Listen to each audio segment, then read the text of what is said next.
আসসালামু আলাইকুম রহমতুল্লাহি আবরকাত। আলহামদুলিল্লাহ, অবশেষে সিমের গিলগুলা ভেঙে ফেলতেছি আস্তে আস্তে করে।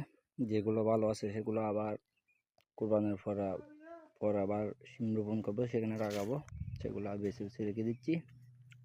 দেখতে পাচ্ছেন কলা গাছগুলো, শুকনো পাতাগুলো কেটে দিচ্ছি। এতদিন পেঁপে বাগান পরিষ্কার করা হয়েছিল, এখন সিমের গ্যাপগুলা দেওয়া হয়েছিল কলা গাছের, সিমগুলা ভেঙে ফেলতেছি। দেখতে পাচ্ছেন কলা গাছের মলা ডাইলগুলো কেটে ফেলে দিচ্ছি।